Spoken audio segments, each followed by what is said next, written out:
Martin is afraid Native Americans are going to be stripped of their basic means of earning a living. Carolina Palma is worried that as a Venezuelan she'll be deported. Lane and Aurora fear losing their rights as trans people.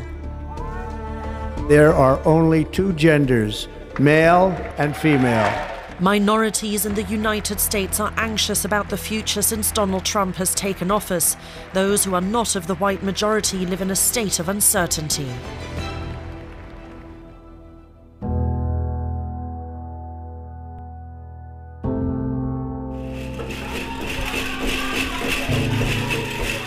A protest dance against the threat of being wiped out. The Chippewa Cree tribe lives in fear of becoming even more marginalized than they already are.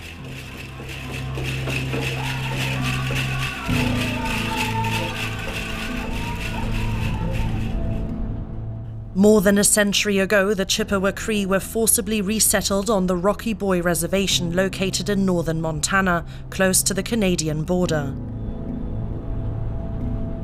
All in all, the tribe has around 6,000 members.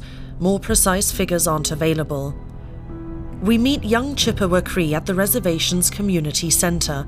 We want to know how the situation in President Trump's America is reaching a crisis point for them. Being a Native today in the United States of America, especially as an Indigenous woman, is sometimes scary. Going out alone, you can't do that. There's been a lot of deporting happening ever since the new presidency. A lot of Native Americans get kind of targeted because some of us kind of look like we're not from here. And I don't know, some of my family from down south, from the Navajo Nation, they would get, asked a lot by any law enforcement saying do you have proof that you're from the United States? So when that came about, our tribal chairman, he also put out a notice for all of the tribal members to carry their ID. And I didn't think that it was that serious, and it wasn't too soon, after that, there was Border Patrol coming onto our reservation. After that, me and my family, we took precautions, and I even have a passport now too, so. It was still really scary to leave the res, honestly. I felt really scared to leave because we don't have as much protection under Native Americans as we do here on the reservation. It's just sad to see that and to be scared to go out into a world that we should call our own. The houses are thinly spread across the 44,000-hectare reservation. There isn't a real centre. The next city, Havre, is off the reservation about 50 kilometres away. The only work available is there, and they're mostly poorly paid service jobs.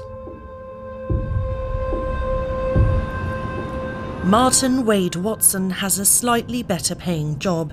He's supervising construction of a regional water treatment plant, which will meet a vital need for the reservation. The place is located in the middle of dry prairie. Access to clean, fresh water is very limited.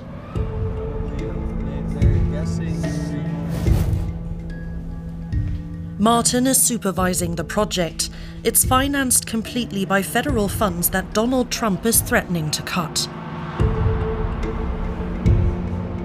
We're pretty much in dire need of it because when drought season comes, we have to really watch our water, maintain our water system. We can't leave faucets running. We gotta, the water we have on the res ain't nothing like that water out there. Every president was on board that got elected. They never did shoot this project down.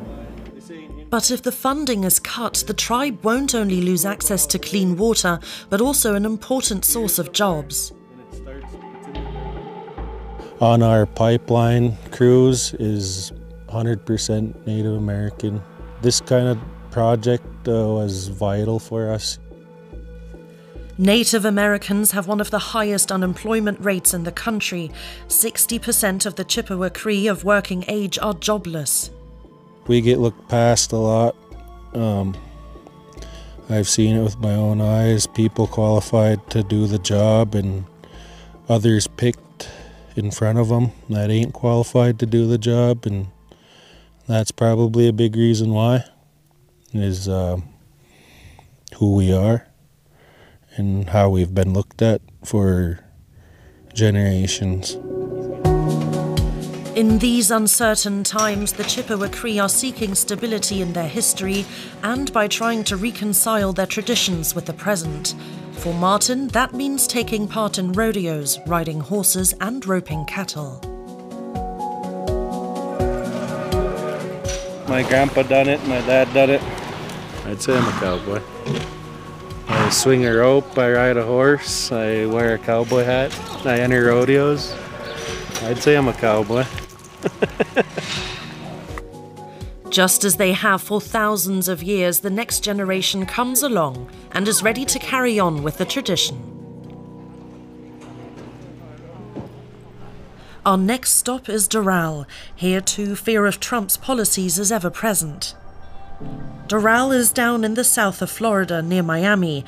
The town has 75,000 residents, with 3 or 4 of them speaking Spanish at home.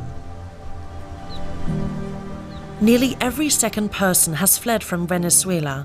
Many are not officially registered, and they've been frightened since President Trump threatened to deport masses of people who don't have papers. Carolina Palma hears lots of stories in her small shop. There is a lot of nervousness in our community, since our business is aimed purely at the Venezuelan population, and many are beneficiaries of these migratory reliefs. And yes, it affects us negatively.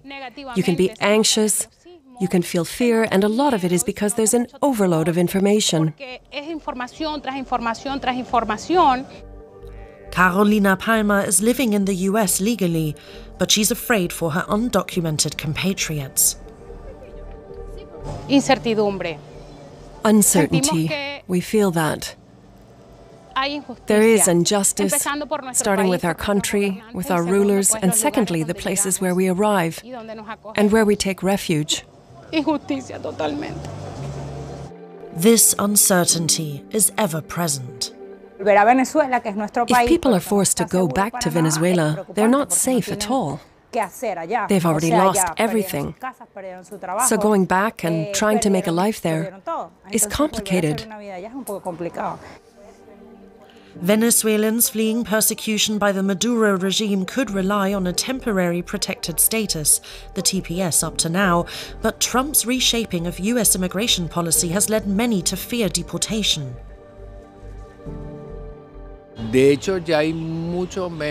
There are less people walking around. There's less traffic, and the shops are empty. I work with a lot of Venezuelans, and they are really frightened about the situation. They are currently conducting raids in the companies, actually, and you can really feel the fear. It's spreading.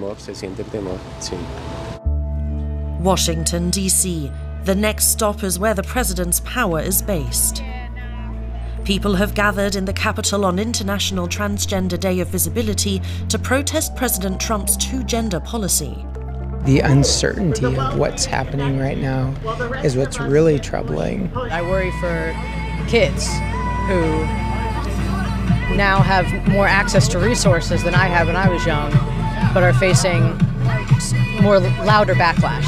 Generally speaking, the way that all the politics are going, I think there's a growing fear across many people. Aurora is visiting her girlfriend in her apartment. Both only want to be called by their first names. I've kind of known that I was trans for a good while. I think I first remember, having the words to call myself trans when I was like 15-ish. For a long time, I just repressed myself and avoided it and went through cycles of hating myself and figuring out who I was and then erasing it all away. I quietly, without telling anyone in my life, started hormones. I didn't really want to hide anymore, and it hurt every time that I had to talk to my mom on the phone because it felt like I was lying to her about everything. And it would bring me to tears like every time I talked to my mom. If I was a teenager nowadays, seeing the entire world trying to persecute you because they're leaning into the dogma that the alt-right is starting to spread in different pockets of the world, I would be very scared and very afraid, because I was afraid whenever there were protections for trans people. I have grown adults coming to me that I'm friends with that are in their mid-30s who are terrified of starting hormones, scared that if they start hormones that they won't be able to continue them after they started, that they'll go down this route of like finally accepting themselves, going down this route of being trans and accepting oneself in its entirety, telling other people, telling your work, only to end up not being able to get hormones. What would happen if you didn't have access to hormones anymore? I mean, the thought of having testosterone in my body is terrifying, right? I went through so many years always thinking about it and always just like obsessing over the thought of testosterone in my blood. And finally, when I was able to start testosterone blockers and eventually estrogen, I mean, it was a moment in which I saw color for the first time in my life. I actually feel emotions rather than just repressing them. And the thought of going back would be hellish. But why is Donald Trump so focused on trans people? There's really not a lot of, pushback if you go after a group that makes up, less than around 1% of the American population. And so it makes it an easy scapegoat for politicians to rile people up on. We try not to let that fear control us though, and I'm not going to let the fear control me, right? I'm going to understand that my fear is valid, but I'm also not going to let it change how I present and how I react to things. Aurora and Lane say giving up isn't an option in Donald Trump's regime of fear. They will continue to fight together for their place in the US. It's very picnicky, it's beautiful, it's amazing, but I want you all to make some noise.